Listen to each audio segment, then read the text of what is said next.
뭘 질문 드릴까요?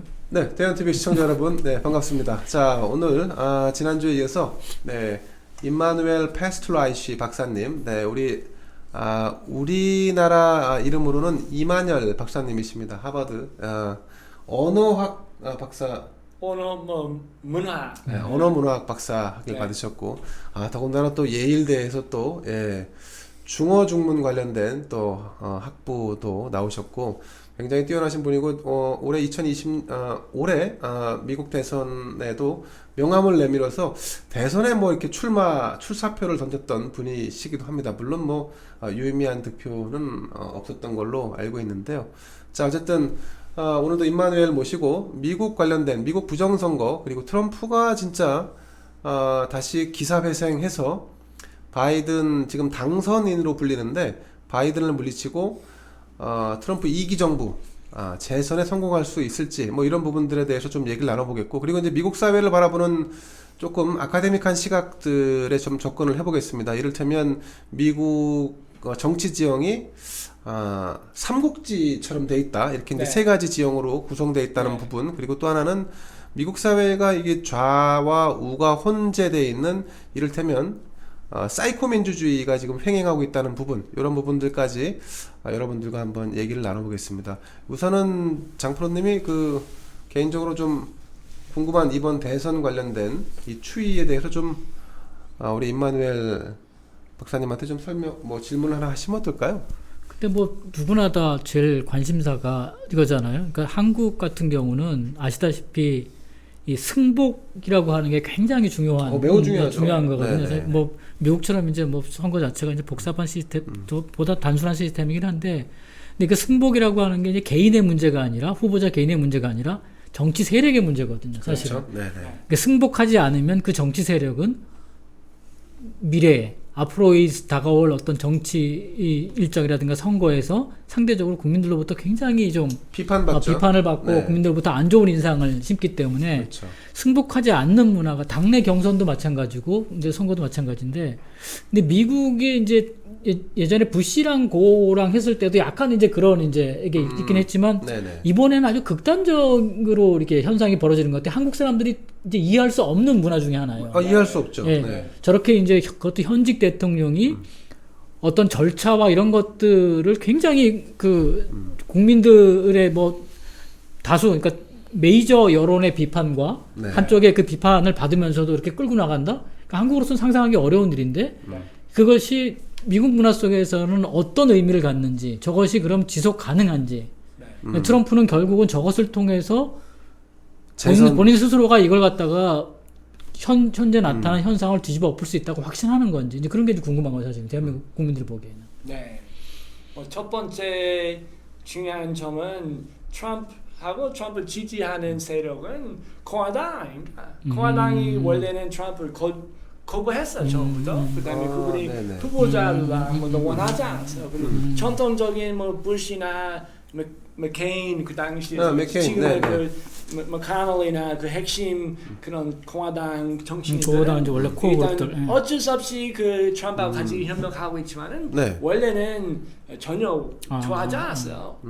그래서 만약에 전통적인 공화당 그런 후보 있다면은 아마 어느 정도 무슨 협의해서 그게 완전히 또 해결했었어요. 다른 거네요. 근데 트럼프의 경우는 이 의파가 많지만은 이런 세계화이나 글로벌리즘에 반대하는 그렇죠. 우파 세력의 그 지지 일단 시민 사회에서 강한 세력이 있어요. 네네. 교회하고 그다음에 약간 이런 고립주의자 뭐 네네. 약간 백인 유월주의자도 백인, 있고 그런 세력이 이제 와서는 상당히 조직이 강해요. 그러니까 지금, 정당하고는 다른 그러니까 속에서 이제 다른 성격이 완전히 다르지만은 네. 공화당, 민주당은 너무 약해요. 일단 기업이나 시민들을 하고 있는 뭐 이런 투자은행 일을 하자고 이거 뭐 하고 그런 조직력이 없어요.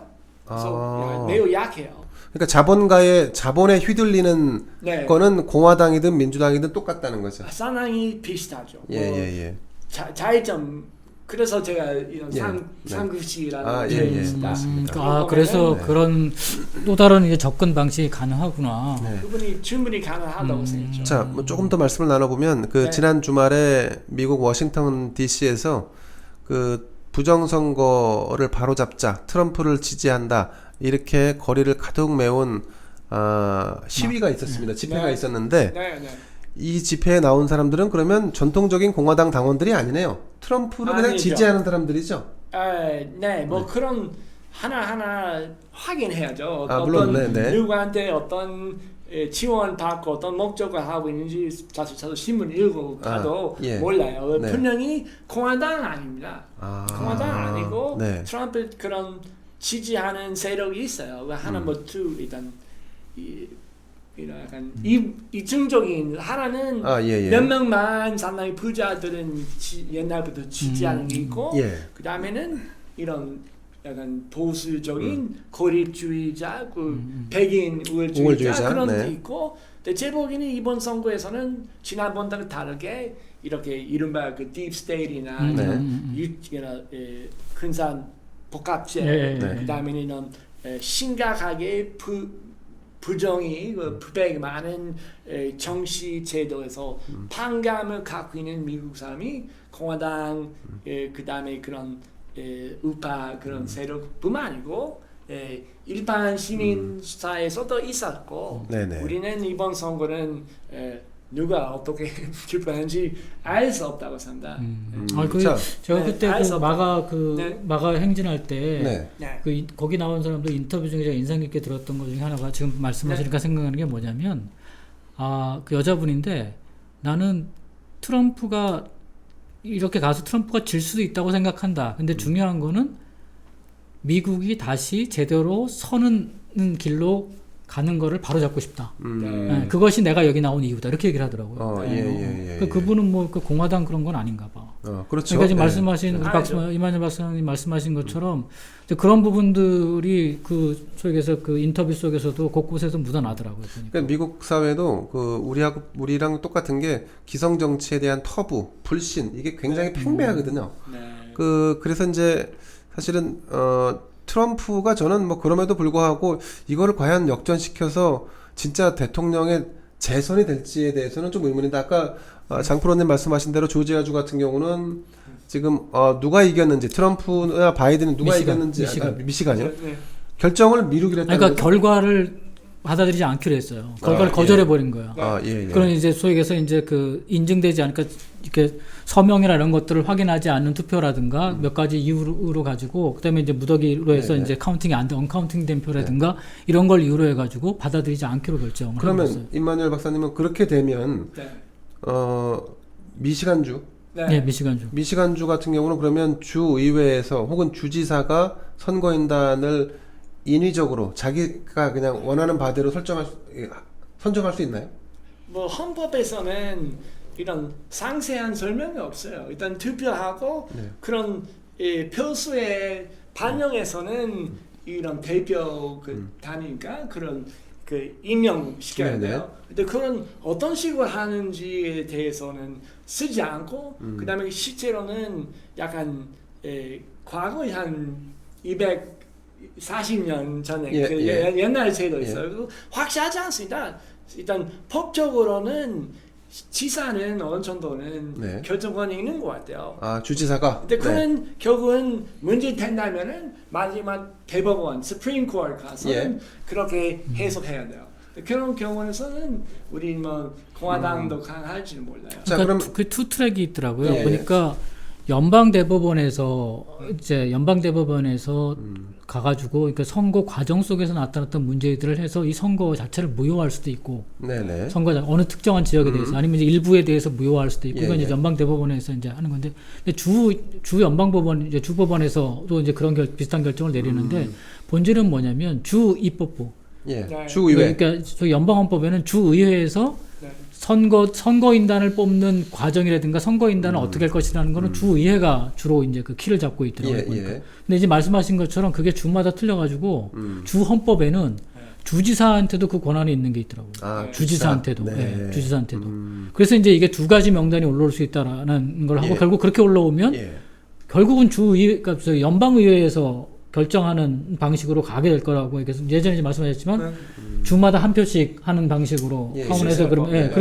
그러면 이제 그 뭐 26대 20인가 25대 10으로 지금 뭐 네. 공화당 쪽이 뭐 주가 많다 그래가지고 주의회를 장악하고 있는 게 많다 그래서 유리하다 뭐 그런 얘기까지. 그 말씀은 이제 이 선거가 전체적으로 부정선거 의혹이 있으니까 이걸 인정하지 않겠다, 무효화하겠다. 그리고 나서 그냥 주 하원, 그러니까 미국 네. 하원 의원이죠. 네. 하원이요. 하원에서 미국 하원에서 각 주를 대표하는 사람들 상원. 상원인가요? 상원. 상원에서 각 주마다 상원. 한 명씩 네. 한 표만 인정한다. 네, 네. 한 표만 인정해서 그러면 50명이지 않습니까? 네. 그렇죠. 50명이 모여서 투표를 한다. 네. 그런데 지금 상원은 공화당이 다수를 점하고 있으니까 맞습니다. 그렇게 투표를 했을 경우에는 트럼프가 이길 수 있다. 네. 근데 좀 전에 말씀하신 거는 이제 미시간주 같은 경우는 결과를 인정하지 않겠다고 했고 조지아주 같은 경우는 지금 재검표를 하고 있는데 재검표 와중에 계속 뭔가 문제가 좀 드러나고 있습니다. 예, 네. 지금 이게 진행이 안 되고 있어요. 조지아주가 지금 수검표를 하고 있는데 네. 진행이 잘 안 되고 있어요. 맞습니다. 예. 그래가지고 이게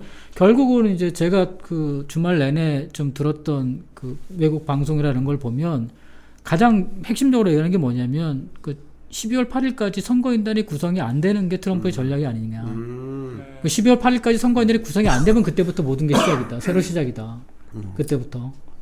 뭐 제가 원래는 네. 후보로의 입장은 이런 선거는 다시 해야 된다고 제가 주장했습니다. 처음부터. 그러니까 이번 선거는 네, 다시 해야 된다. 부정 선거라서 우리 이런 인정할 수 없다고 제가. 음. 일단 지금의 바이든하고 트럼프는 일단 자기 이겼다.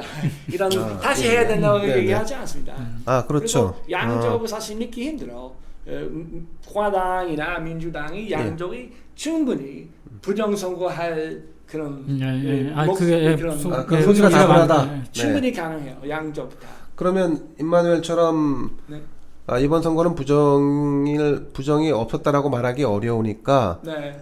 미국 대선을 다시 치러야 한다라고 하는 주장에 공감하는 사람들이 많습니까? 네, 있죠. 근데 있습니까? 그런 네. 신문이나 그런 데는 안 나오죠. 주류 언론은 안 이제 나와요. 주류 언론은 안 따르니까. 그래서 우리는 지금의 선택지는 매우 어려운 선택이죠. 그럼 트럼프나 바이든 사실 양쪽이 뭐 신뢰 좀 낮아요.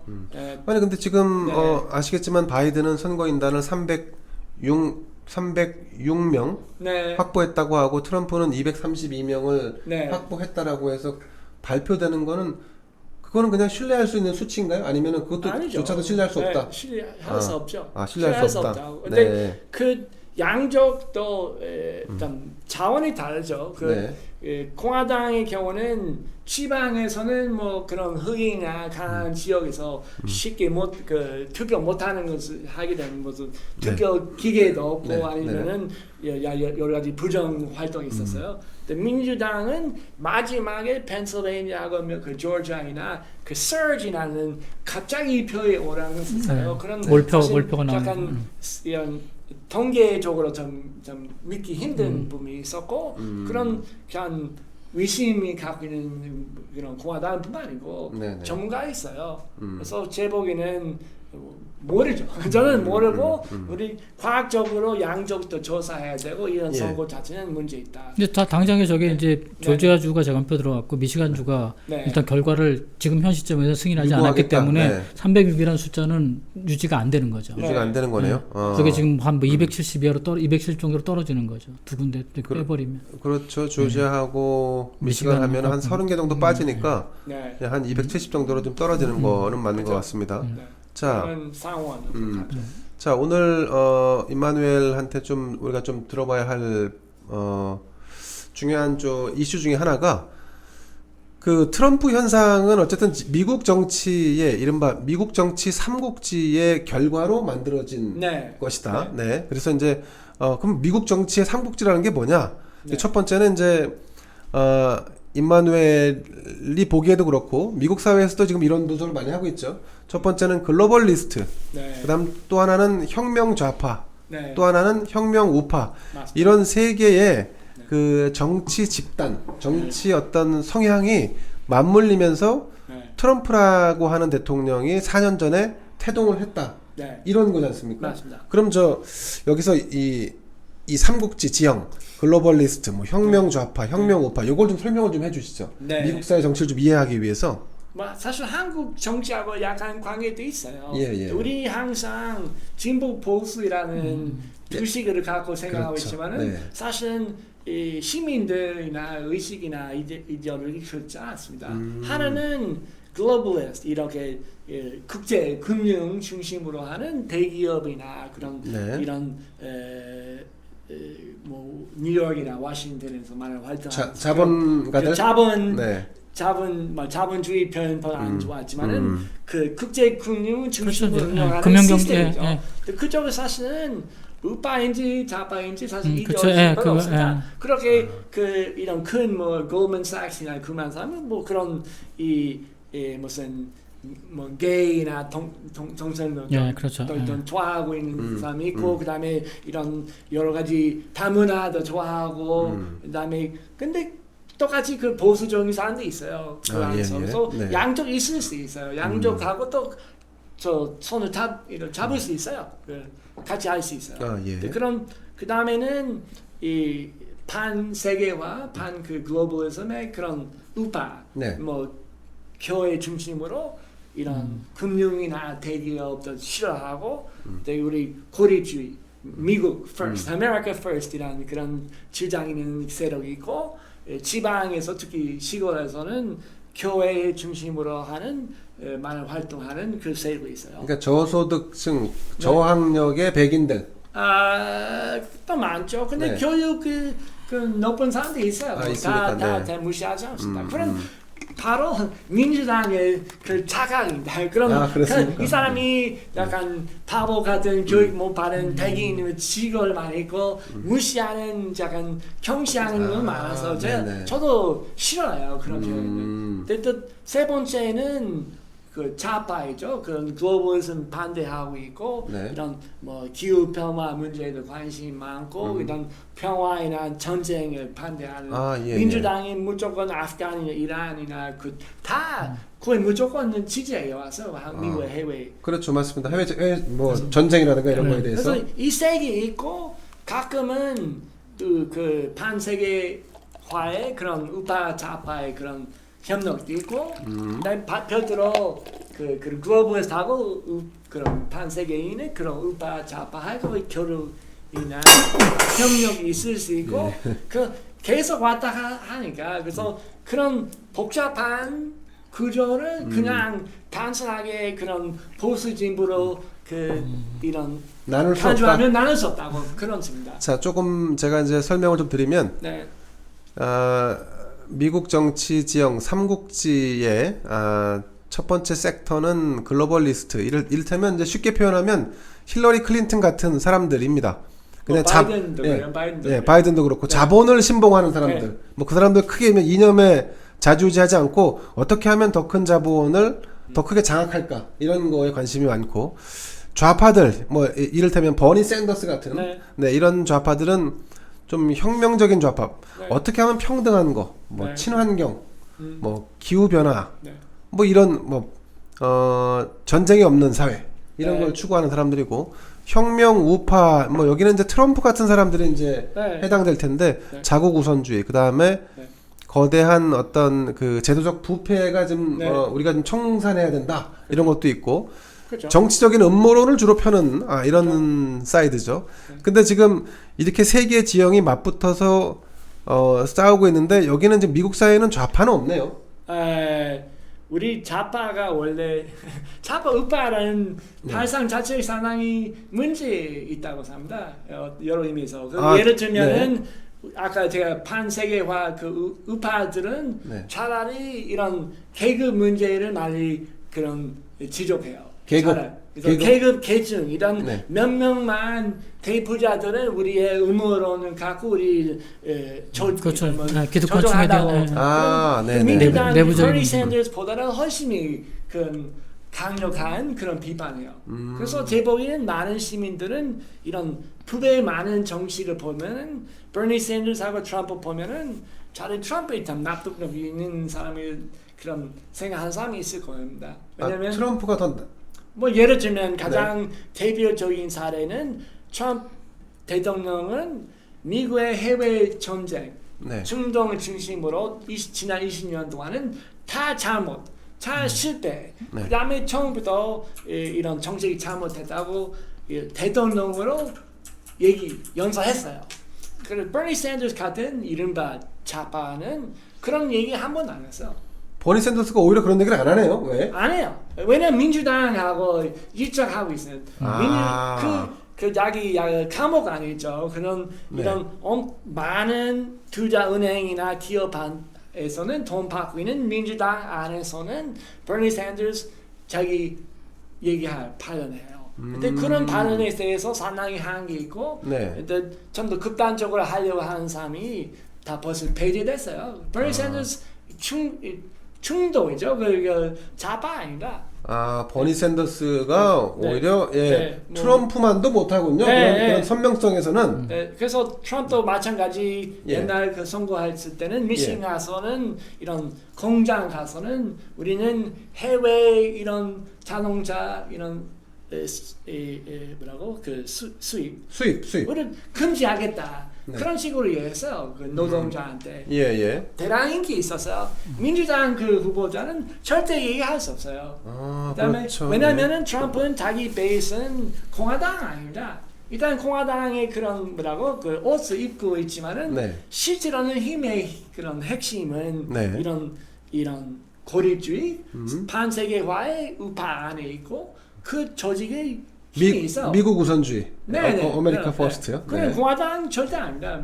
아메리카 퍼스트 원래는 오래됐죠. 네. 그 1920년대에 그런 이 반세계화 같은 지지 있지만은 네. 반세계화하고 이런 인종차별 그 백인 네. 우월주의 합류해서 만드는 운동이었어요. 100년 전에. 예. 그 정도에서 승리했지만은 그는 절대 그 글로벌리스트 아닙니다.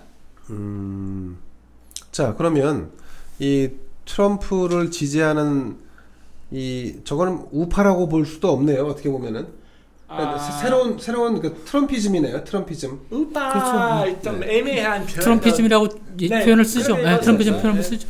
네. 우리 어떤 의미에서는 원래 있었던 그 1920년대 우파하고 비슷해요. 고립주의. 예. 고립주의. 해외 전쟁 반대하고. 네네.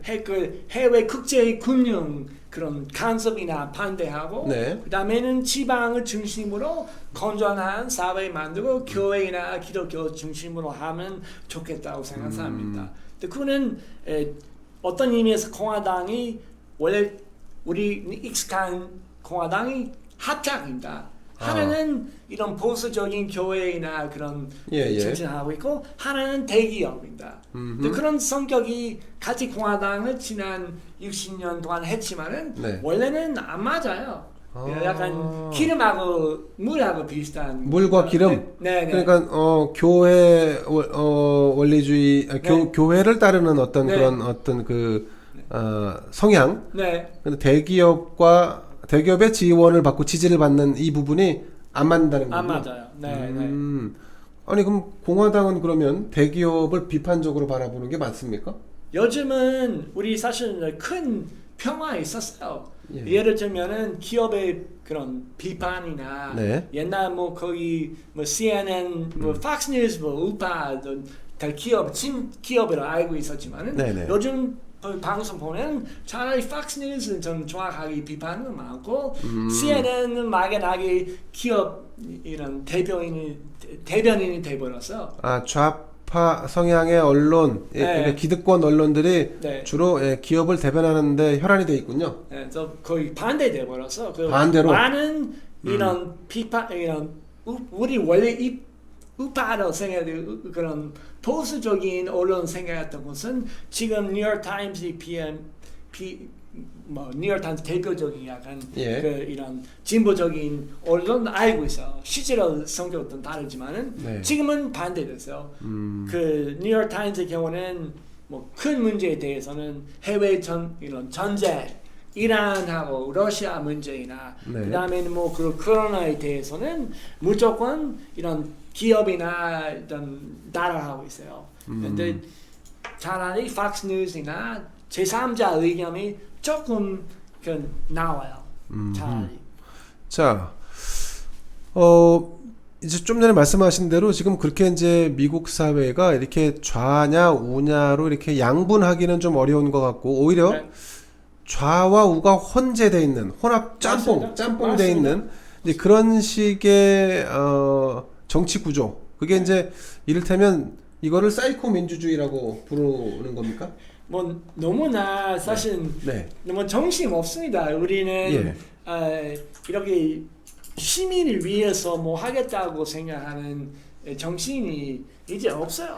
근데 이제 그러니까 본질적으로 게임 들어서- 본질적으로 들어가면 예. 저게 뭐 좌파냐 우파냐 뭐 사이코 민주주의냐 이런 게 아니라 그 정치 본질에 대한 재규정이나 정치 본질에 대해서 한번 이게 한 세기 이상을 민주주의를 굴려봤잖아요. 네. 네. 쉽게 얘기하면 서구에서는 이제 그렇게 우리는 이제 얼마 안 되지만 굴려봤잖아요. 근데 네. 결국은 그 한 세기가 지나오면서 기득권층이라고 하는 게 두텁게 형성. 이거는 이념적인 문제가 아니라는 거죠. 네. 예, 사회 기득권 속에서 이제 그 민주 우리도 이제 뭐 산업화 귀족도 있고 민주화 귀족 얘기를 하지만 예. 그런 귀족들이 형성된 거예요. 네. 내부 질서상. 결국 우리 지금 국민의힘 내에서도 대물림 해가지고 정치적인 걸 승계하고 이런 현상들이 많이 일본은 뭐 그게 유지되었지만 많이 벌어지고 있고 뭐 유럽이나 미국도 마찬가지거든요. 가문 내에서 이제 그 집안 내에서 계속 정치를 네. 대표하고 승계하는 것들이. 근데 그거는 유럽에서 있었던 귀족정하고 차이가 없거든요.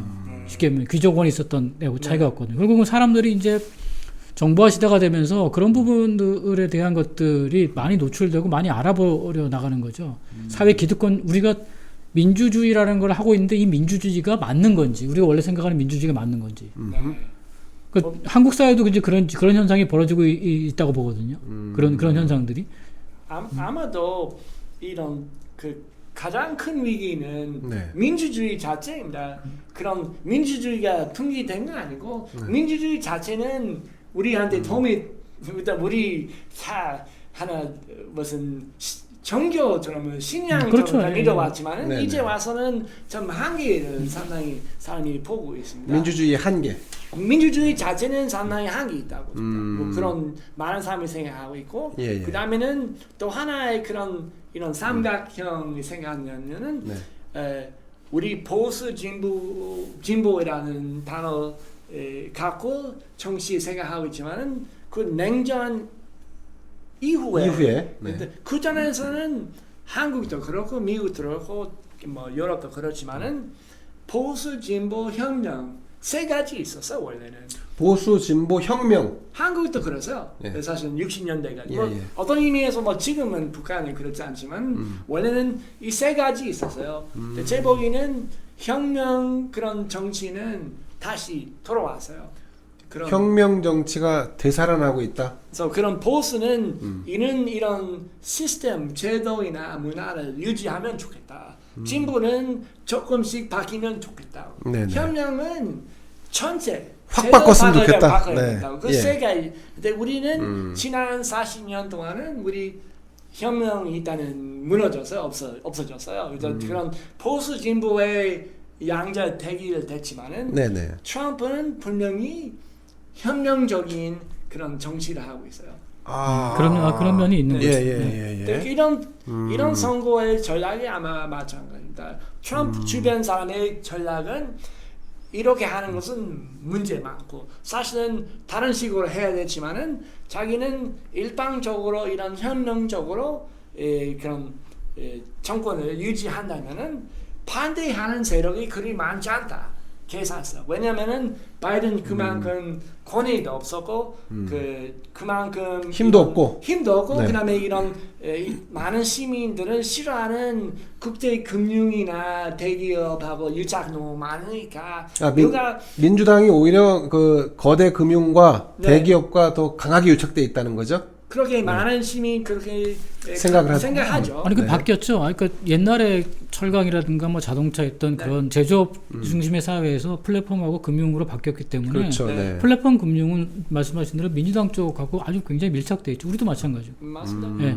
그게 이제 그거는 무차별적이라는 거죠. 본질적으로 그게 무차별적이라는 거죠. 그런 측면에서 네. 제3섹터에서 그런 구조 속에서는 민주주의라는 것이 제 기능을 작동하지 않기 때문에 네. 저걸 본질적으로 고쳐야 된다라는 주장들이 나오는 거죠. 그러면 제가 지금 말씀하시는 걸 들어보니까 대한민국도 사실은 지금 이제 진보와 보수의 어떤 그 양극단에 대한 해석 네. 뭐 그렇게 좀 흘러가고 있는 측면이 없잖아 있는데 그러면 우리도 다음에 이 트럼프 같은 혁명적인 사람이 나오면 그 판을 다 엎을 수 있겠네요.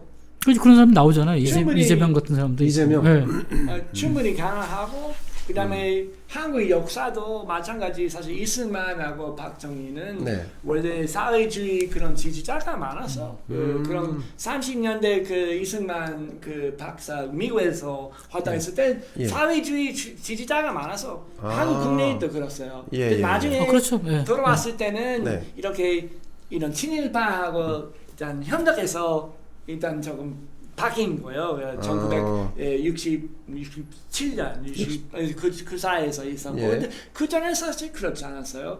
그다음에 박정희 마찬가지 뭐 노동당부터 시작해서 혁명 했잖아요. 예. 그 공산당부터 시작한 거죠. 1년 그 혁명한다고 나하고 국가와 혁명이 그 소설 책. 예. 혁명이란 정책 뭐좀 알맹이 모르지만은 표현으로 네. 정치적인 표현으로서 혁명이라는 단어 많이 썼습니다. 그렇습니다. 맞습니다. 예.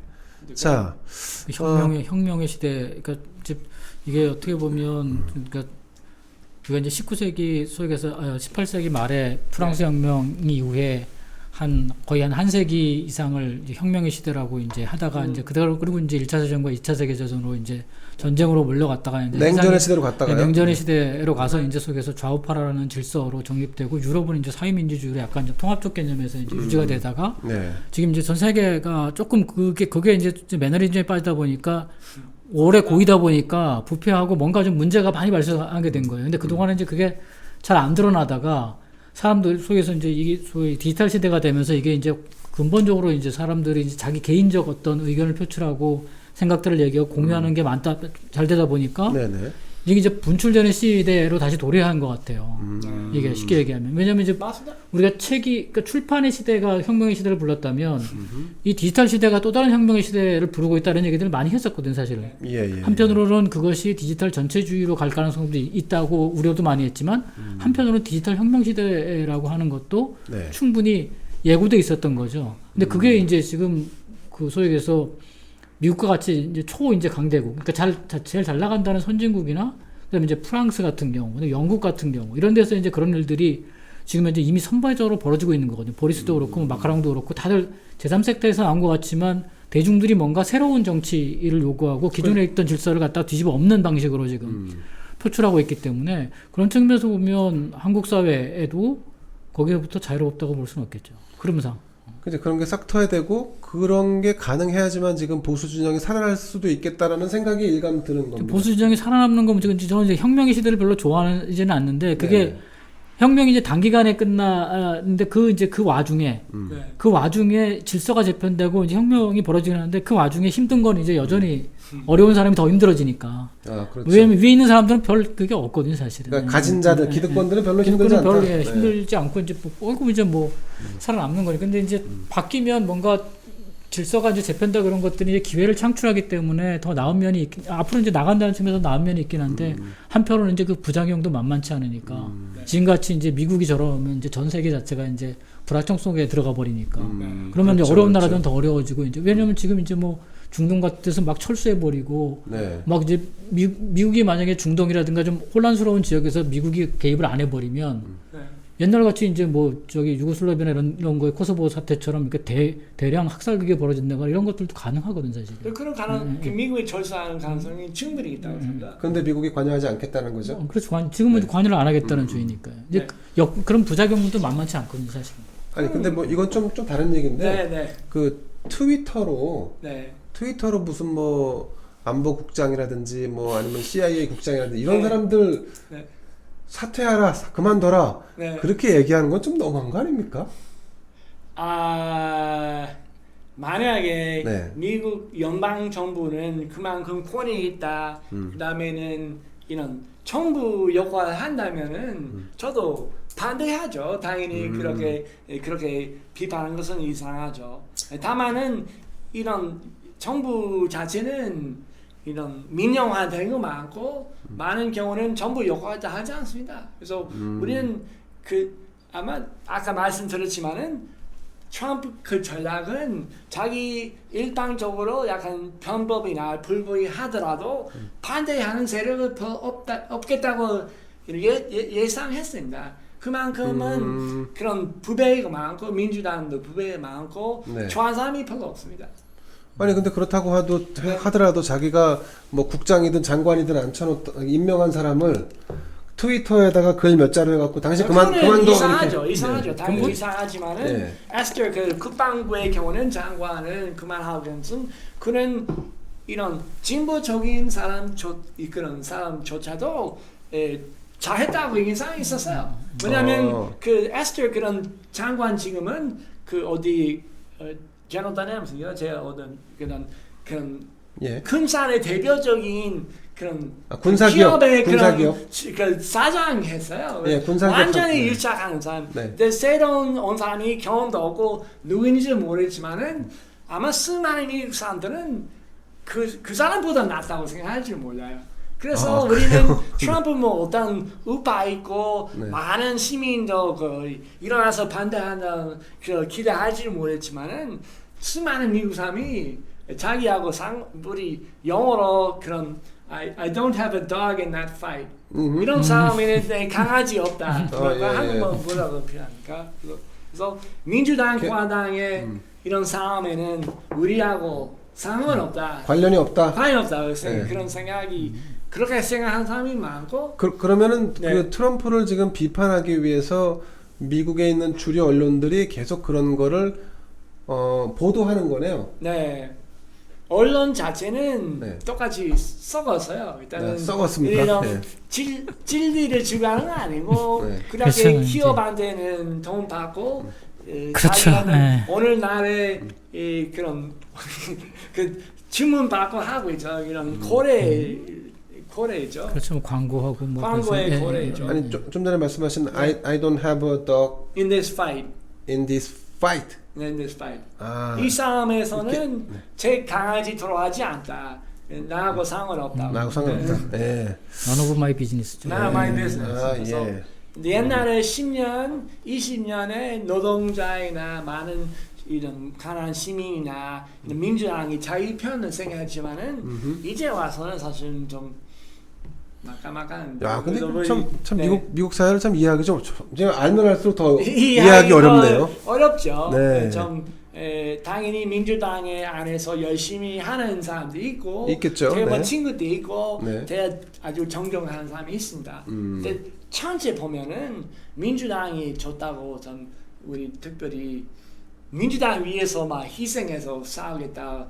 거기까지 생각하는 사람이 별로 없습니다. 그런 사람은 없다. 네, 아, 예. 볼 수 있습니다. 예, 자 트럼프 대통령이 중국 비난, 중국 때리기를 계속하고 있습니다. 네, 네, 네. 이게 이제 트럼프의 트레이드 마크 같은 것이기도 네. 한데 네.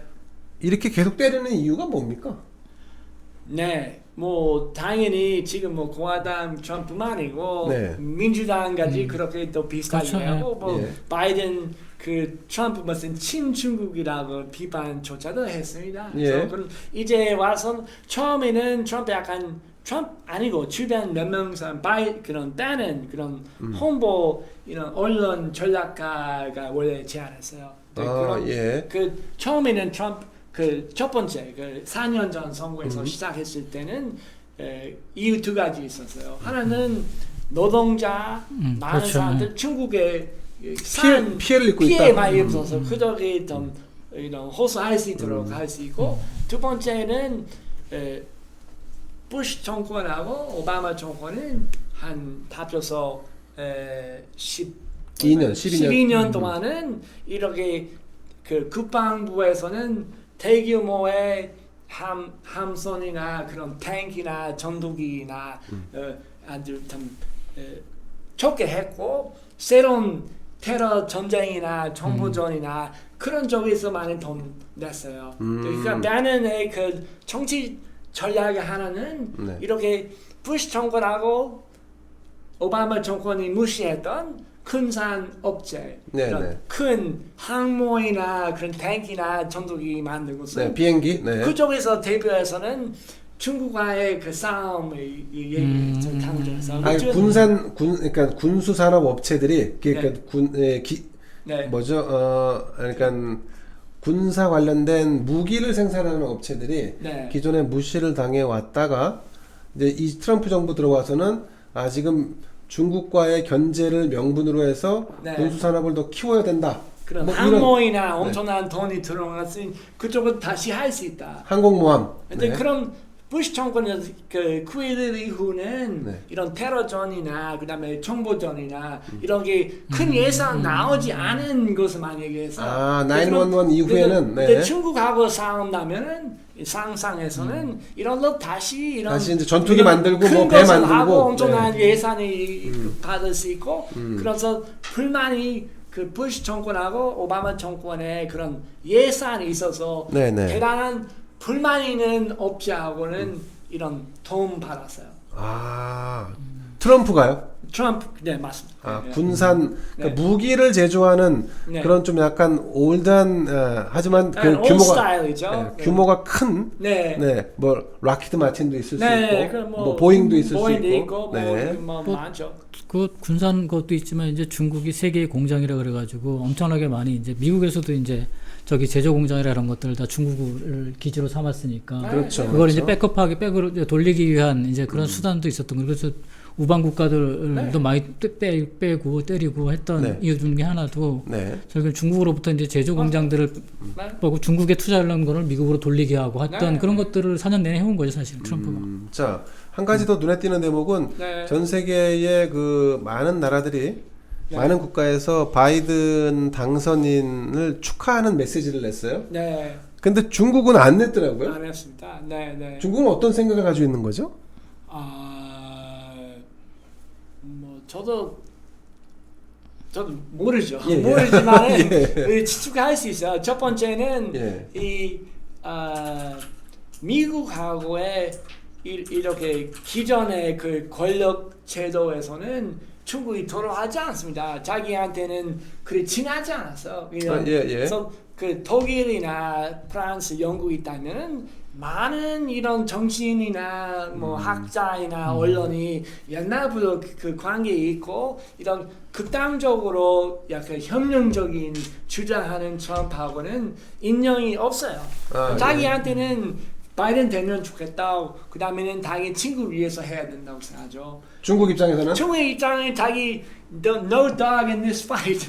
자기 이런 싸움에는 자기의 무관합니다. 그래서는 바이든 충분히 트럼프도 될 수 있고 이 시점에서는 네. 트럼프 말고 바이든은 일단 축하한다면 자기한테 좋은 점 하나 없어요.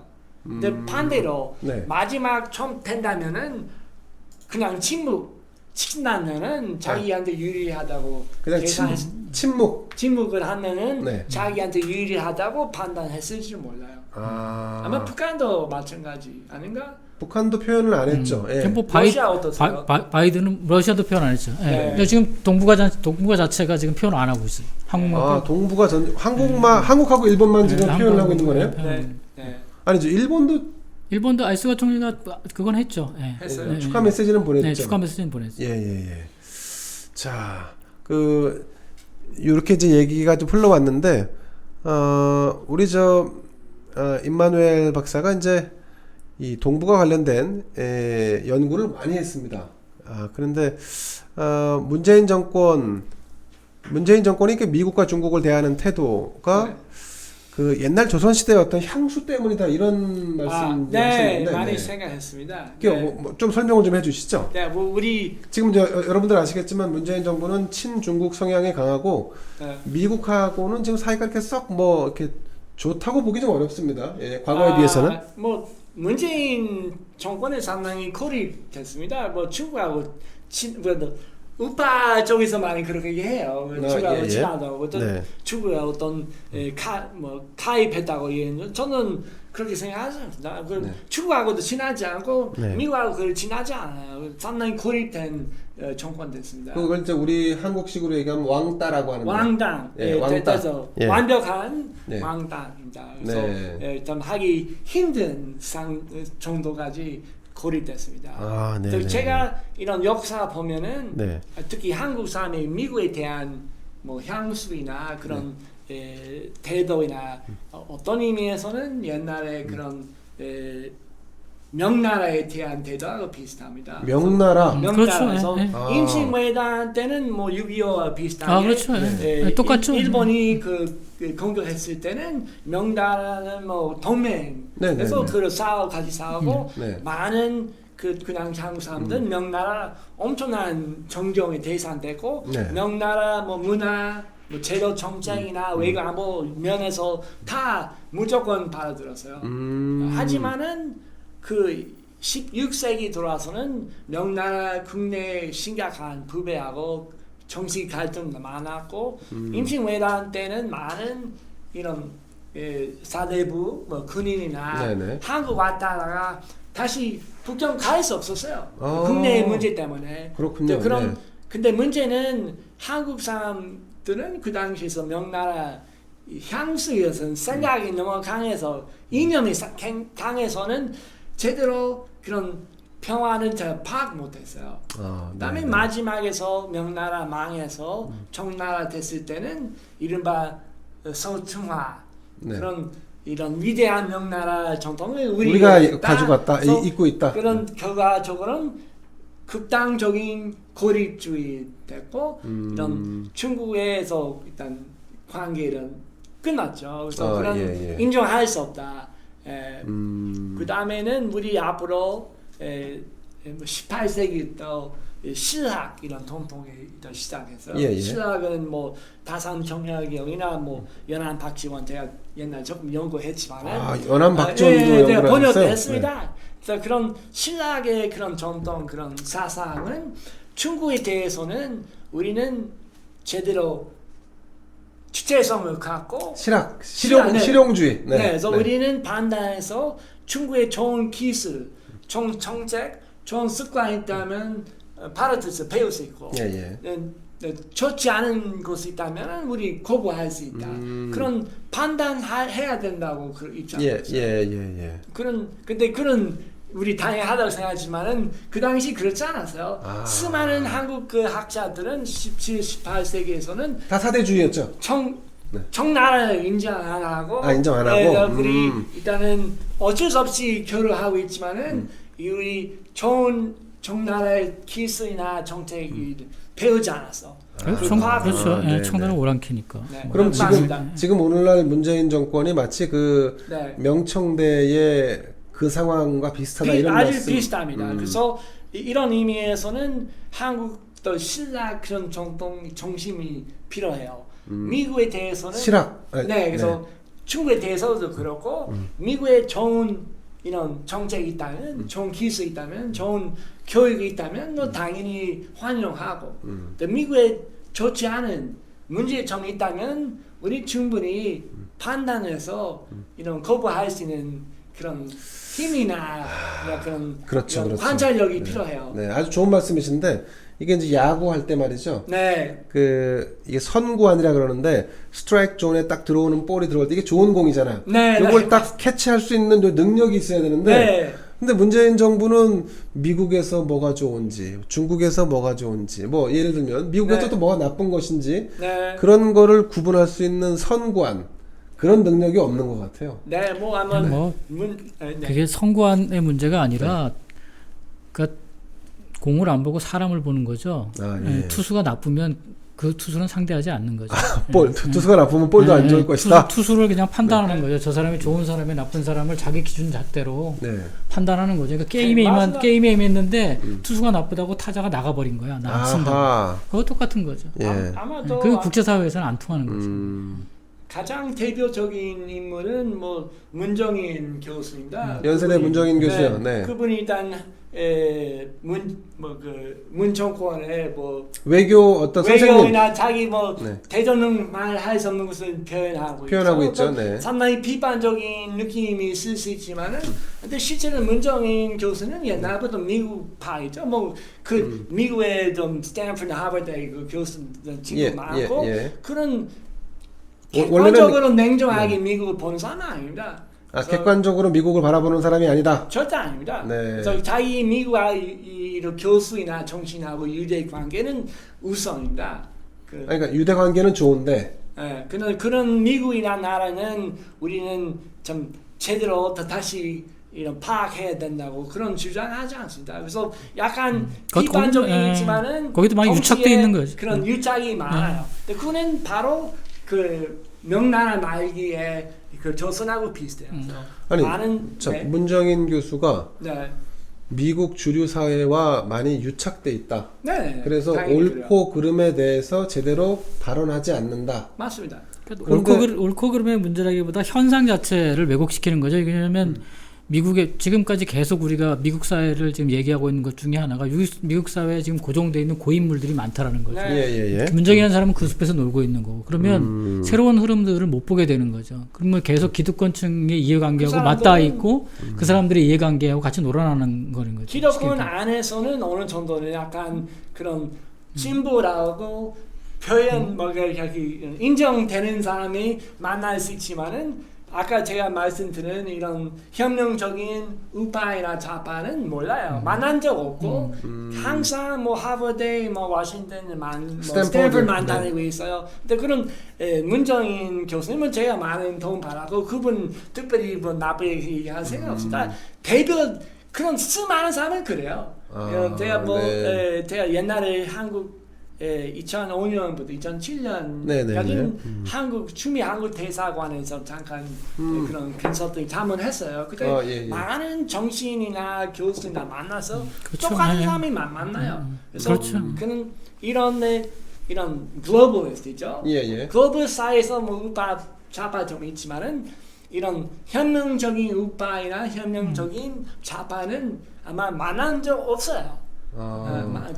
전혀 모르는 미국도 있어요. 그럼 미국 사회 전체를 다 총체적으로 이해하지 못하는 거네요. 네, 맞습니다. 기득권과의 커넥션만 있는 거네요. 저 스탠퍼드하고 샌프란시스코, 보스턴, 뭐 그 무슨 워싱턴이나 뭐 시카고이나 대도시만 보고 있고 그 안에서 약간 합리적인 보수이나 약간 착한 친절한 그 진보도 만나고 그렇게 뭐 적당하게 하버드에 가서 발표하고 악수 받고 그다음에 자기 아이들도 그 유학시키고 그렇게 하고 있지 실제로 미국을 잘 몰라요. 실제로 미국에 대해서 잘 이해를 못한다. 그런 심도인은 이런 지방인은 이런 교회에서 그런 활동하는 우파 그런 반세계화 그런 전혀 모르고 그 다음에는 그 극단적인 그 사회주의나 그 공산주의 가까운 그런 세력이 미국 있고 전혀 몰라요. 모르는군요. 네, 전혀 모릅니다. 저도 몰랐습니다. 네. 오늘 저 임마누엘